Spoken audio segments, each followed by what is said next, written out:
प्रत्याशी सुशील हुड्डा जी, जो बहुत ही ईमानदार व मजबूत नेता हैं, वो हमारे प्रत्याशी हैं। साथियों, आपने 10 साल केंद्र में मोदी जी की सरकार को देखा। 10 साल पहले जब मोदी जी चुनाव के दौरान वोट मांगने के लिए आए थे, तो उन्होंने भारतीय जनता के साथ वादा किया था। युवाओं से 2 करोड़ रोजगार देने का वादा किया था। किसान से उनकी आमदन दुगनी करने का वादा किया था और महंगाई को कम करने का वादा किया था, भ्रष्टाचार मिटाने का वादा किया था। लेकिन आज 10 साल बीत जाने के बाद भी वो जो मोदी जी ने वादे किए थे, आज उनमें से एक भी वादा जो है मोदी जी ने पूरा नहीं किया। मोदी जी की 10 साल की सरकार ने किया तो क्या किया, वो मैं आपको बताना चाहता हूं। मोदी जी ने 10 साल की सरकार में एक धर्म को दूसरे धर्म के साथ बांटने का, लड़ाने का काम किया। एक जात को दूसरे जात के साथ बांटने का, लड़ाने का काम किया। यहाँ बहुत से मेरे किसान भाई भी बैठे हैं। मोदी जी ने वादा तो किया था कि किसानों की 2023 में मैं आमदन दुगनी करूंगा। आमदन तो क्या दुगनी करनी थी, मोदी जी ने 3 कृषि काले कानून वो लेके आए और उसमें आप सब जानते हो कि किसानों ने बहुत बड़ा नेशनल लेवल पे आंदोलन करा और मोदी जी के कानून जो थे 3 उनको वापसी करवाया।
आदरणीय डॉक्टर सुशील गुप्ता जी को प्रत्याशी बनाकर भेजा है।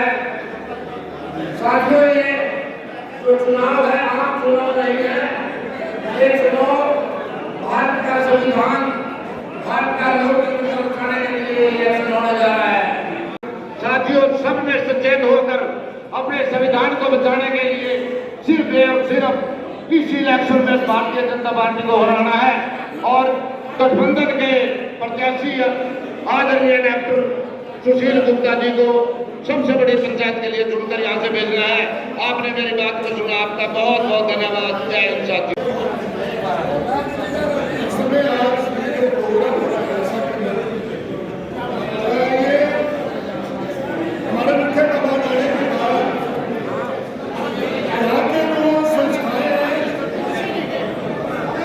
सामाजिक संस्थाएं, धार्मिक संस्थाएं वो यहाँ उनका सम्मान करेंगी और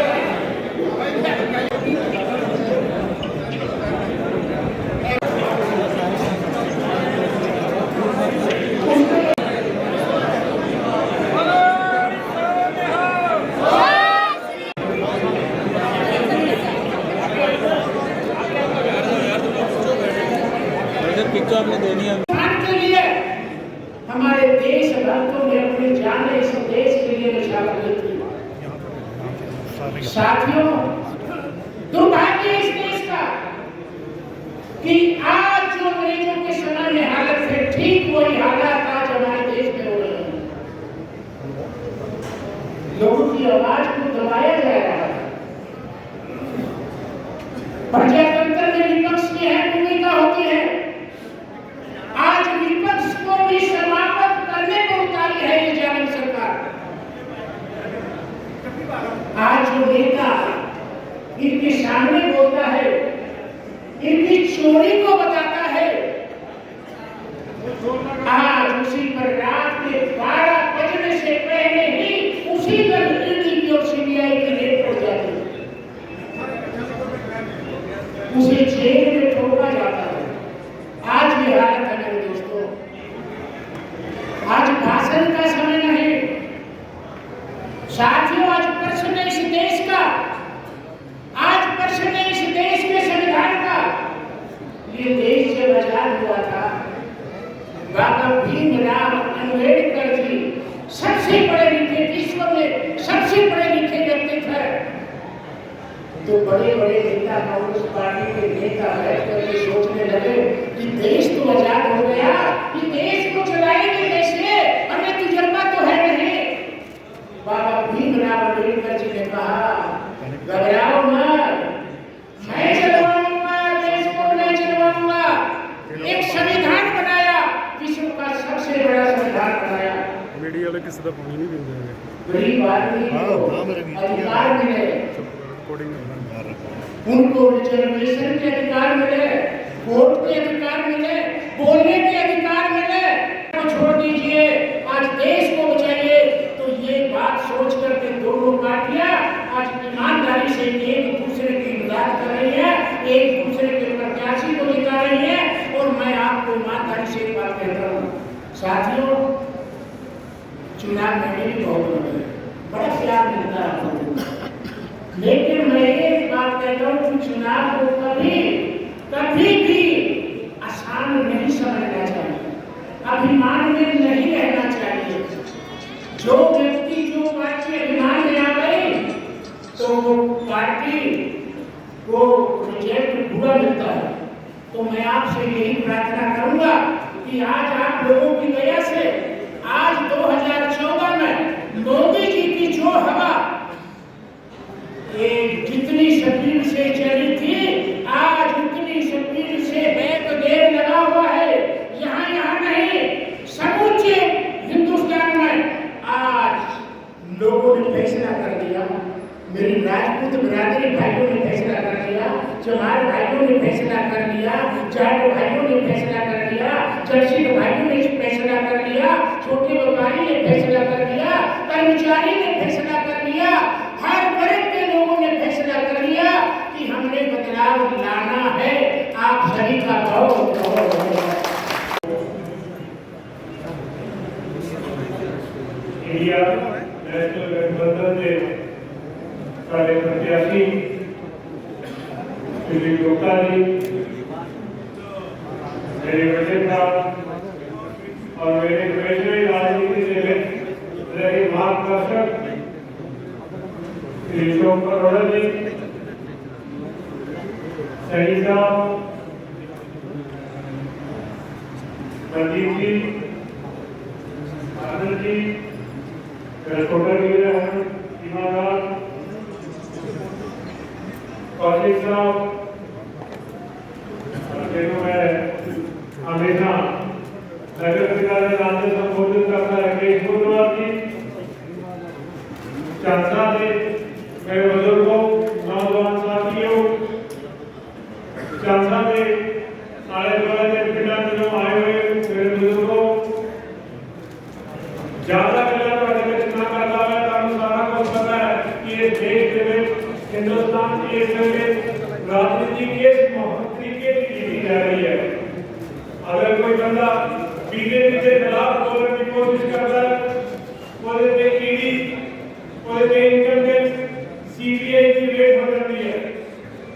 हर एक कारोबारी को दबाया जा रहा है, हर एक नेता को दबाया जा रहा है, हर एक बंदे कमियां लगाई जा रही है।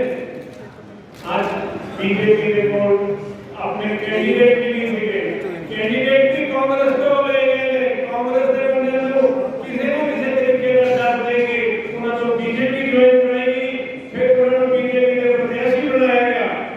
ऐसे ही लोग तो नवीन जिंदल प्रत्याशी बना के भेजा। मोदी साहब जब आए थे तो सब तो बड़ा अपनी स्टेटमेंट दे रहे, अपनी स्पीच दे रहे कि 1,76,000 करोड़ रुपए का कोला घोटाला हुआ है और 1,76,000 रुपए का जो करोड़ का घोटाला था वो घोटाला हम खत्म हो गया। जिला सुशील गुप्ता जी कहते हैं कि इन्होंने वॉशिंग मशीन के अंदर रह गया तो वो बिल्कुल साफ सुथरा हो गया। आज देश का माहौल इतना माड़ा है कि स्कैंडल करते करते दूसरी पार्टियां ने नेता दिया स्कैंडल करते हैं, इन्होंने अपना जगह इलेक्ट्रल बॉन्ड का घोटाला किया है, उन्होंने क्यों नहीं उजागर करते? भाई साहब हर एक चीज तुम बुजुर्गों, नौजवान साथियों, अखबार में भी पढ़ते हो, चैनल पे भी देखते हो, यूट्यूब पे भी तुम देखते हो। आज समय है कानून परिवर्तन करना, जे आज तुम परिवर्तन वाले पासे ना चल सके तो कल आने वाला कल सारी दुनिया के लिए बहुत माड़ा होएगा। कल आज तुम किसी गल की अपन तंगी होती है, कोई अपना शोषण होता है, आप प्रदर्शन करते हैं, रोज प्रदर्शन करते हैं, अपन रोज प्रदर्शन का भी हक नहीं लेना, अपन जो संविधान के लिए बदलना चाह रहे हैं, अपन वोट का हक भी नहीं होना। गरीब कमेरे का और छोटे उद्योगपति का जिस तरीके नाल शोषण करना चाहते हैं, उस शोषण तो जे बचना है तो मेरे बुजुर्गों, नौजवान साथियों, आने वाली 25 तरीक को सुशील गुप्ता जी को भारी मतों के नाल जिता के विजय करो और उन्होंने जी जित होगी वो जित पार्टी जित होगी और हिंदुस्तान के संविधान को कैद रखने की जित होगी। इन्हें लफ्ज़ से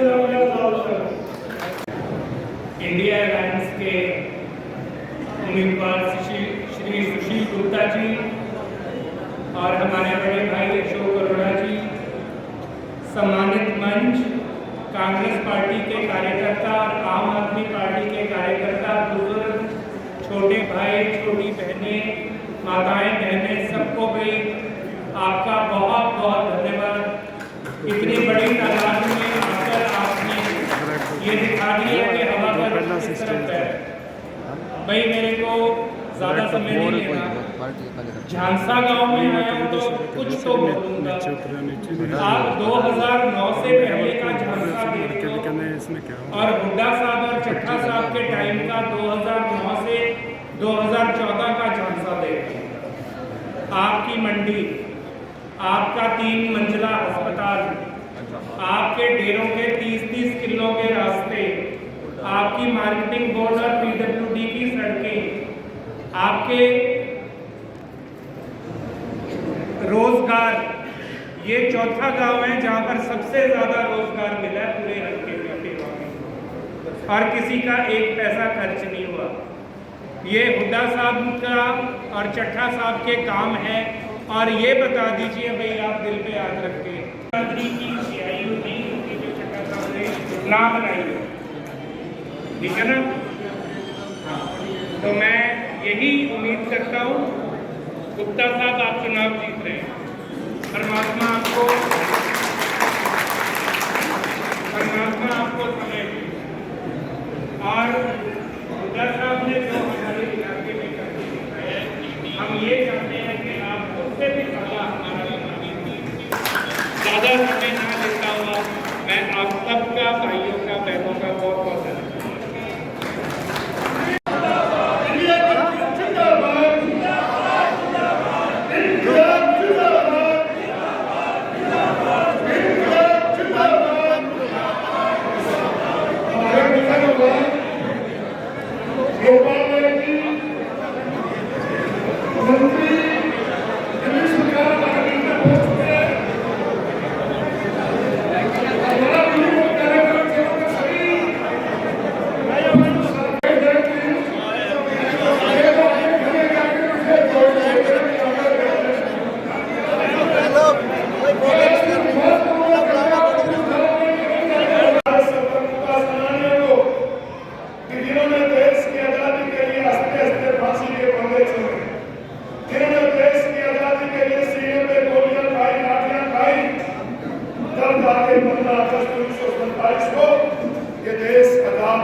अगर देश आजाद हुआ तो हम चर्चा की और अंग्रेज भी कहा करते थे कि हमने हिंदुस्तान को आजादी तो दे दी, ये देश चलेगा कैसे? अलग अलग भाषाओं से जुड़ा हुआ देश, अलग अलग जातियों धर्मों में जुड़ा हुआ देश, अलग अलग रियासतों में जुड़ा हुआ देश। अब इस देश के अंदर खाने के लिए अनाज भी बाहर से मंगाना पड़ता हो, इस देश को कैसे चलाएंगे? और तो साथियों, नमन करते हैं बाबा साहब को कि जिनको संविधान निर्माण की जब जिम्मेवारी दी गई, उन्होंने उस चुनौती को स्वीकार किया और उस चुनौती को स्वीकार करते हुए जब 26 जनवरी 1950 को हमारे देश का संविधान लागू हुआ, इस देश के हर नागरिक, चाहे वो बड़ा था छोटा था, अमीर था गरीब था, पढ़ा लिखा था अनपढ़ था, औरत थी आदमी था, सबको वोट का अधिकार देकर क्रांति का अधिकार देने का काम बाबा साहब ने कहा। साथियों, जलसा कहोगे हमारे सबसे गरीब आदमी की वोट की कीमत और इस देश के सबसे अमीर आदमी अडानी की वोट की कीमत बराबर है। ये खूबसूरती है साथियों हमारे संविधान की जो बाबा साहब ने। हम नमन करते हैं देश के अन्नदाता को कि जिन्होंने कड़ी मेहनत करके न सर्दी की परवाह करी न गर्मी की परवाह करी, जो देश खाने के लिए अनाज बाहर से मंगाता था, आज इस अन्नदाता की वजह से आज देश न केवल अपने देश के लोगों का हम पेट भरते हैं, हम बल्कि बाहर भेजकर भी लोगों का पेट भरते हैं। ये खूबसूरत देश चला, बहुत आगे बढ़ा, परंतु पिछले 10 साल के अंदर ऐसी सरकार बन गई जिन्होंने देश को जाति और धर्म के नाम पे बांटने का काम किया। बहुत बात हुई सरकार की, इस सरकार के साथ खिलवाड़ हुआ।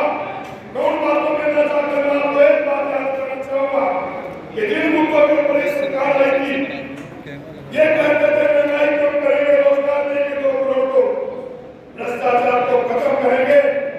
आज 10 साल बाद जब दोबारा अपने चुनाव के बीच में आए, आज वो मुद्दे सारे हैं। वहाँ से राज्य स्तरीय पदाधिकारी, कांग्रेस के राज्य स्तरीय पदाधिकारी और अलग अलग पदाधिकारी यहाँ पर बैठे हैं। पूरे यहाँ के बुजुर्गों, नौजवान साथियों, माता बहनों, सबको मेरे नाम जोड़ के नमस्कार। वैसे तो आज हम सब गोपाल राय को सुनने के लिए आए, परंतु कैंडिडेट होने के नाते मैं आपसे 2 मिनट बात करूंगा। जब भाषा पहुंचा तो 4 तरफ सड़कें पूरी छूटी, सड़कों की हालत बहुत खराब है। जैसा विधायक से मनवीर ने कहा, जानबूझ के बीजेपी की सरकार ने कानून को करने का इस क्षेत्र को बाद में लोगों ने काम किया। जब वो बोलते हैं तो शाहबाद की बात करो, मैं लाडवा की बात करो, जान की बात करो, इस पूरी लोकसभा के अंदर घरों में पानी भर गया, सफाई जाएगा, फर्नीचर जाएगा, खेतों में पानी भर गया। ये सरकार ना तो उसकी मुआवजा दे पाई और ना ही उस शहर के पुनर्निर्माण के लिए फिर लोगों के बात। मैं देवबंद से लेके यमुनानगर तक के नेशनल हाईवे की बात करूँ तो लाइट जाने दो आगे ना, लाइट ही नहीं जा रही है। वो 4 लाइन का काम का हो जाना चाहिए था, परंतु जहाँ सांसद ने आज तक उसकी आवाज नहीं है।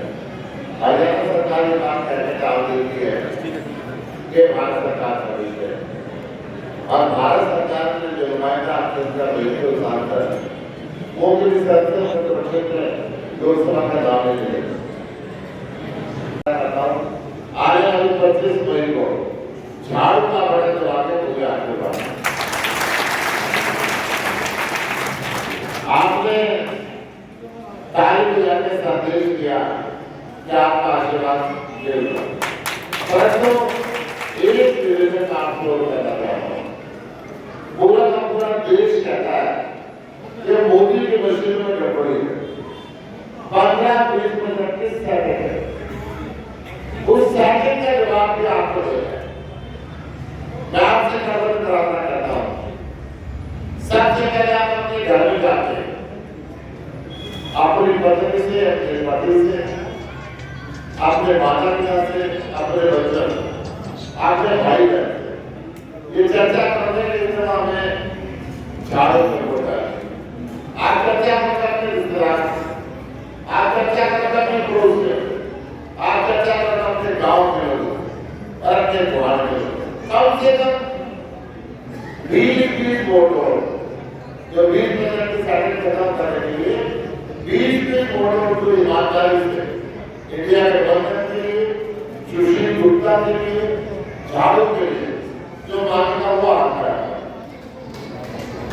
सारे भाषण आता है, 2 साल पहले एक बार फिर आपका शुक्रिया अदा करता हूँ। जय हिंद, जय भारत। जुल्म का जवाब, जुल्म का जवाब।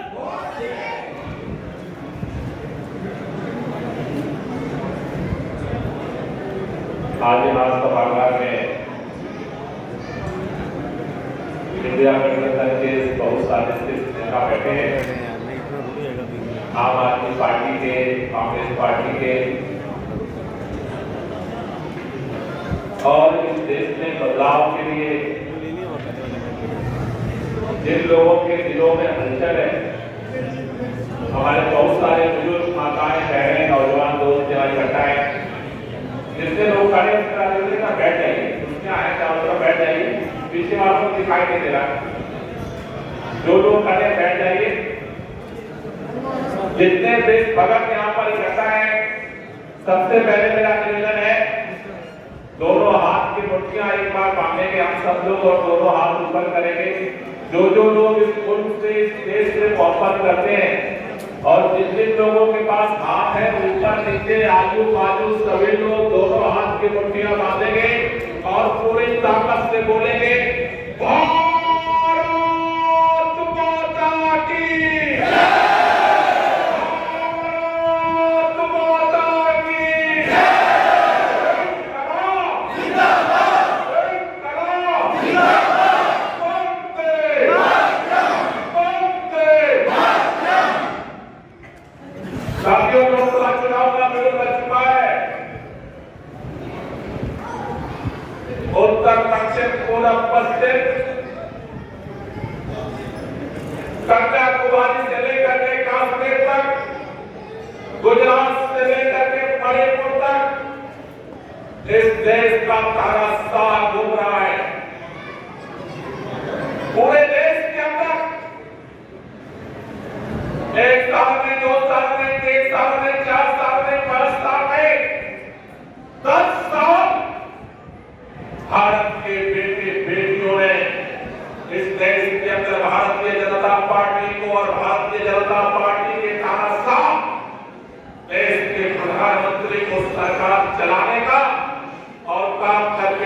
करने का मौका दिया। 10 साल इस देश का नौजवान देखता रहा, बाकी होता रहा, रास्ता नापता रहा कि शायद हमारे लिए बच्चे दिलाएंगे, किसानों के बेटे बेटियां पढ़ करके डिग्रियां लेकर के इस दफ्तर से उस दफ्तर घूमते रहे, कि शायद डबल इंजन की सरकार हमारी जिंदगी में थोड़ी रफ्तार लेकर के आएगी। लेकिन हमें अफसोस है, भारतीय जनता पार्टी की हरियाणा की 10 साल की सरकार और केंद्र की 10 साल की सरकार, 10 साल में इस डबल इंजन की सरकार ने लोगों की जिंदगी में तो खुशहाली नहीं पैदा किया, नौजवानों की जिंदगी में एक्सीडेंट करके उनकी जिंदगी को, उनके कैरियर को चौपट कर दिया। इसलिए हरियाणा के अंदर वैकेंसियां निकलती रही, पेपर लीक होता रहा, वैकेंसियां निकलती रही, पेपर लीक होता रहा, नौजवान जब सड़क पर आया तो लाठियां खाता रहा। आज भारत के अंदर पढ़े लिखे नौजवानों में 83% आज बेरोजगार हो रहा है। ये पूरा इलाका हमने देखा किसानों का इलाका है। अरे जिस तरह से अभी इस गांव में आने के लिए कोई ऐसी सड़क नहीं सही सलामत है कि जो इस गांव तक पहुंचा दे। मैंने लोगों से पूछा ये सड़क क्यों टूटी है, लोगों ने कहा बाढ़ आई थी इसलिए सड़क टूट गई। मैं आपसे कहना चाहता हूं 25 तारीख को जिस तरह से बाढ़ में सड़क टूटी है, 25 तारीख को वोट की निर्भर करो,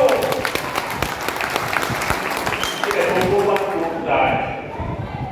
इसका जवाब, इस जुर्म का जवाब वोट से ही दिया जा सकता है।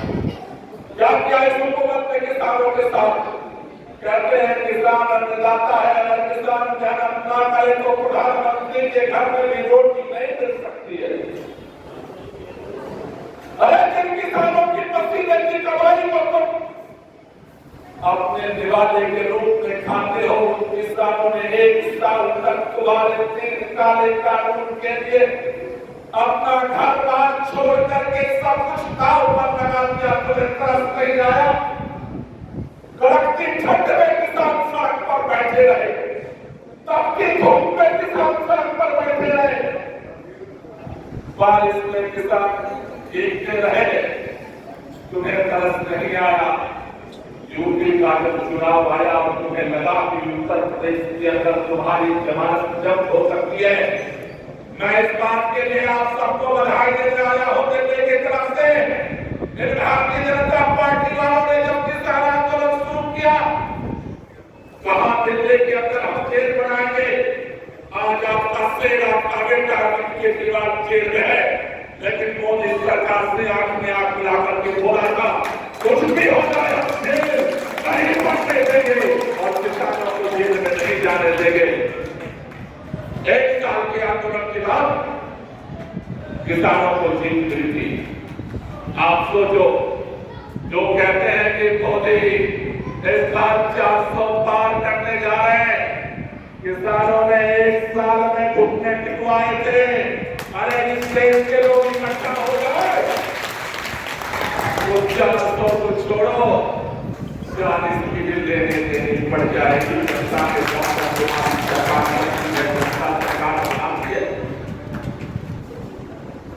जब पार्लियामेंट का 2 साल बाद आखिरी पार्लियामेंट सेशन में खत्म हो गया, तब किसानों ने कहा हमारे एमएसपी का गारंटी कानून कहा गया। किसान जब पंजाब से निकले और दिल्ली की तरफ बढ़ने के लिए, तो आपने देखा होगा इस सरकार ने कैसे लाइट की इतिहास के हमने पढ़ने बहुत संभाले हैं। अंग्रेजों के राज में भी किसानों के लिए किस तरह की लोहे की चीजें नहीं दिखाई गई। साथियों, आपसे कहना चाहता हूं, इस हरियाणा के अंदर बॉर्डर पे किले बिछाई गई, हरियाणा के किसान और किसानों का समर्थन करके हमने देखा वीडियो चारों तरफ घूम रहे थे। पुलिस के, हरियाणा सरकार के पुलिस के अधिकारी घूम करके कह रहे थे अगर तुम्हें आ जाओ अंदर बाहर आ जाओ अंदर आ जाओ बाबा जी यही काम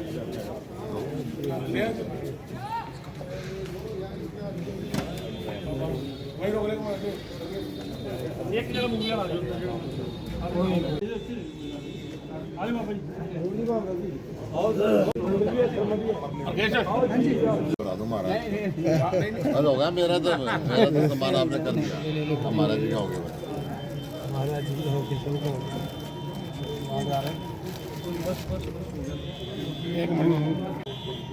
जो अगे बांध लो जी लो